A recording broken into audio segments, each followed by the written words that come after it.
Didn't hook up to the phone line yet. So with Tony Giroux on the line, Ray Guarino, Joe D, Motormouth Radio, keep it where you got it. Tony, this one's just for you.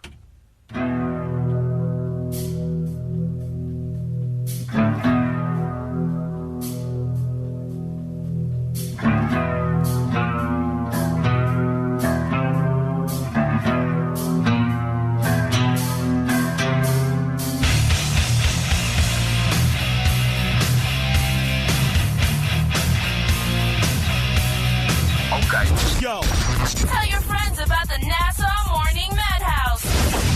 Hear what you're missing. Check it out. Check it out. Everyone here uses GPS. Do you find the voice on that GPS to be super annoying? Yes. Well, there's two new options that are available, but I'm not sure they're really the better option. Go straight ahead. It's tremendous. No.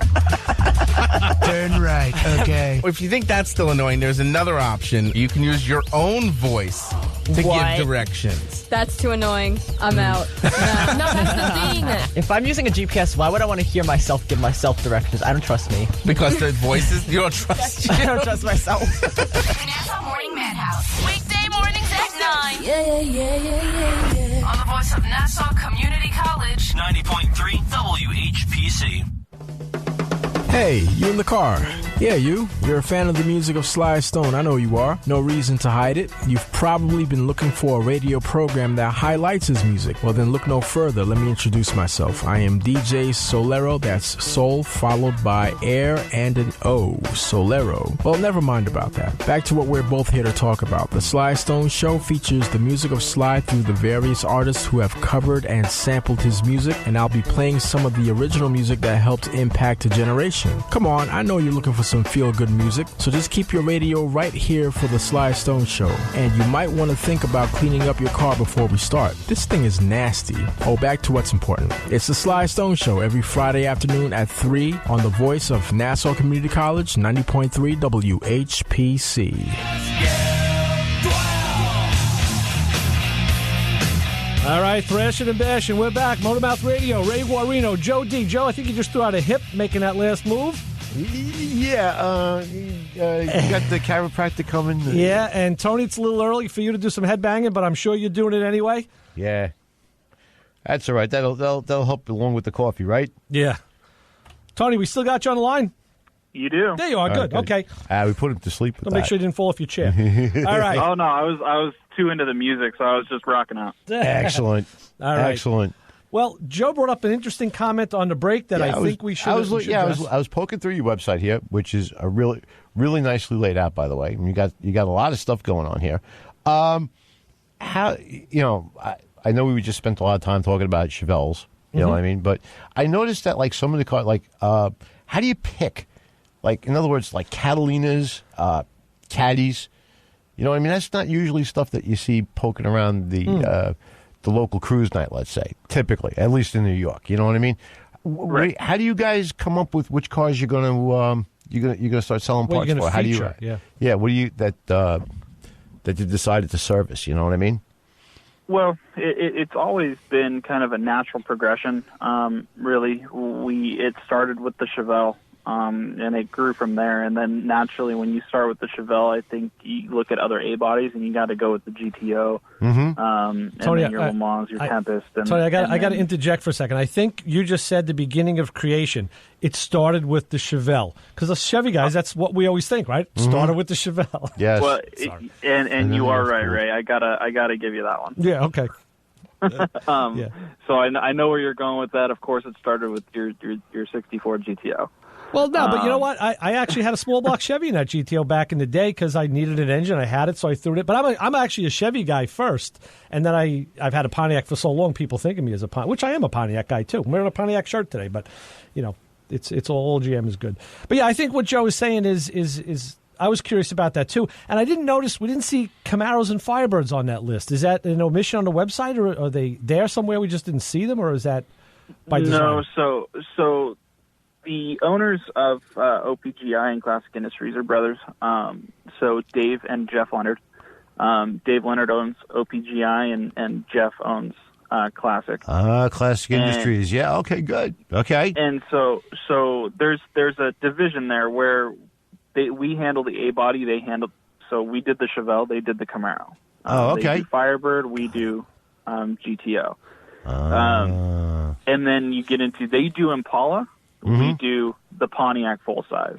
I see. Okay, cool. All right. And so we tend not to cross that line. We know what each other is going to do for the most part, and we try to, stay in our own boundaries. And so, like when they were kids, this side of the couch is yours, this side of the couch is yours. So don't get together and don't go near each other and fight. So stay in. Get the Lego wall in the middle of the Lincoln Logs or whatever. And it's extended now to car parts. I love it. Excellent. Okay. Definitely. Right. And it's not bad because what'll happen is let's say you have somebody coming in or they call us and they're looking for Camaro parts. We refer them to Classic Industries or I worked over at Classic Industries before I worked at OPGI, and people would call in for Chevelle parts all the time. Hey, do you have Chevelle parts? No, you gotta call OPGI Industry for that. They have everything you need.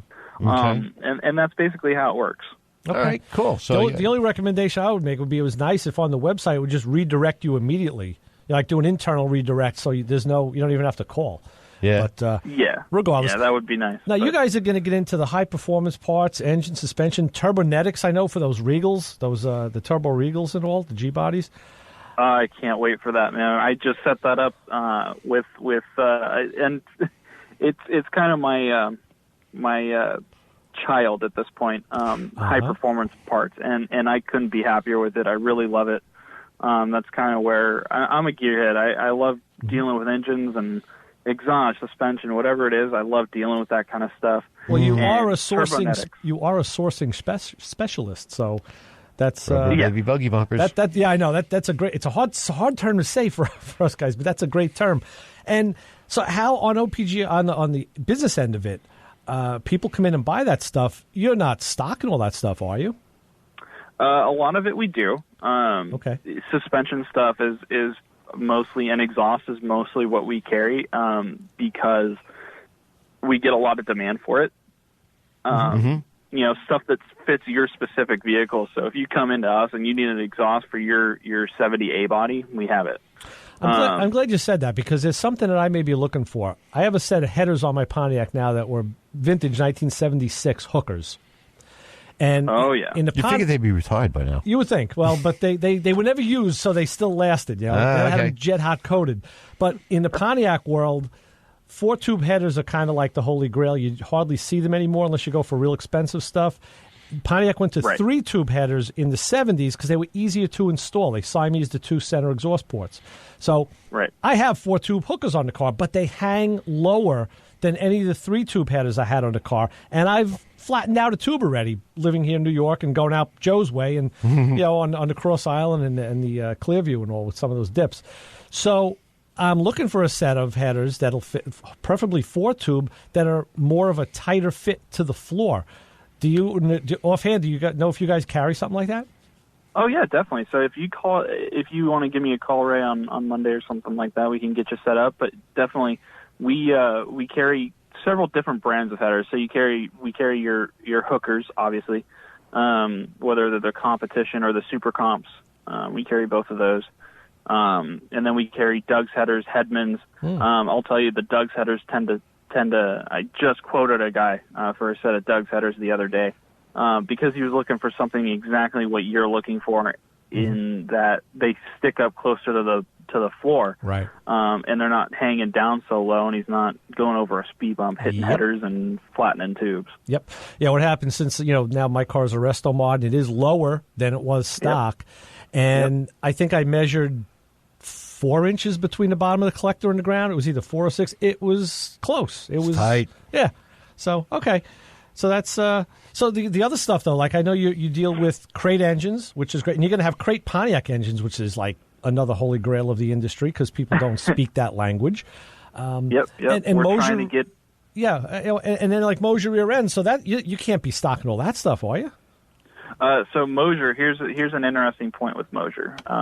Moser, we have all our part numbers set up in the system. You call us up and you're looking for a rear end for your. Now this won't apply, but it does fit because they didn't have them. But you need a rear end for your '68 GTO. You know what? You call in, and what we've done is Moser makes. It's basically based off of a Chevy 12 Bolt, but it's going to be made to fit your GTO, which all the A bodies are the same. So 64 to 67, 68 to 72. They'll interchange. You can put it in your GTO, your Skylark, your Cutlass, your Chevelle, and you're ready to go. And so we have all the part numbers listed out, whether you want an Eaton diff with bolt-in axles and 342 gears. You give us a part. We have a part number. We send it off to Moser. Moser builds it, and you get it drop shipped from Moser to your door. We don't even have to touch it. Now, I got to ask you, I was just telling a friend about this who has a 68 GTO and a 68 Le Mans yesterday, and he said, well, why wouldn't I just buy it from Moser direct? I'm like, excellent question. I said, OPGI upped the game. You guys now have a dollar spent program, correct? Correct. So it's always been, I remember going and buying parts for my 72 Chevelle and getting what we call frequent buyer points. Basically, the way that it works is every dollar that you spend, you get a frequent buyer point, one frequent buyer point, right? So if you look at buying a $3,500 rear end, you buy the $3,500 rear end from us, we drop ship it from Moser, and in all actuality, it'll end up being a little cheaper than what you could get it from Moser for. Right. I don't know why, but that's just the way that it works. Well, that's the promotion to buy it from you guys, too. They set up a stocking dealer or, the incentive program, which is smart. Exactly. And then you get the frequent buyer points. So you get $3,500 points. Yeah. Or 3,500 points towards your, frequent buyer points, and it works incrementally for different purchases. And you get so much amount or so many points, you get so much basically money back for free parts. So at some point, in other words, we get to cash them in and put it towards something else that we could buy from your site. Exactly. If you look, for instance, you look at that $3,500 rear end, you get 3,500 points.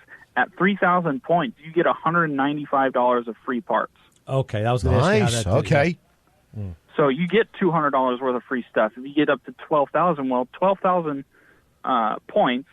If you want to buy a big block Chevy, a transmission, and a rear end all from us, you're well over $12,000. Oh, sure. Let's just say everything is $4,000 for those three. It's 12 each right is there. $4,000. You're at 12,000 points. You get $1,400 of free parts. Nice. There's the interior for your car. Yeah. Oh, or at least the initial fee for the divorce lawyer. Yeah, exactly. Right. Exactly. Yes, lawyer. Would you take my OPGI points? I had one of our locals, our regulars, just texted me. Tony Christian. He says he needs 4 to 8 inch rear end parts, but he only sees his 8.8 stuff on the website. Do you carry 4 to 8 inch parts?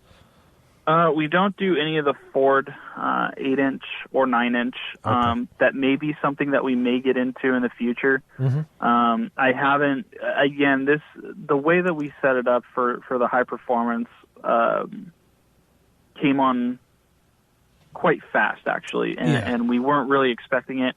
It just kind of happened overnight, and so we looked at some stuff that we could add right away. Moser was one of those things. All of the sourcing guys that I work with, there's 4 other guys that I work with, 3 of which have worked at Classic Industries with me or at one point. That's awesome. And so Moser was something that we were quite familiar with. So we decided to bring that line on. And it's done really well so far. And then you look at other things. Holly just introduced the Sniper EFI system. Right. It's an affordable EFI. Most people look at EFI and they think you got to spend $2,000 for electronic fuel injection. Well, not everybody has $2,000 to drop for EFI. Well, Holly Sniper systems are just as nice or work just as well as some of the more expensive systems, but they're at $1,000. Right. I was just That's behind, darn reasonable. I was just behind a late model Camaro yesterday, cruising out east where I had to pick up my starter, and the guy's license plate said Sniper. I was wondering, was he in the military, or does he have a Holly system on the car? He could have been probably in the military, I would imagine. I don't know. Yeah, he didn't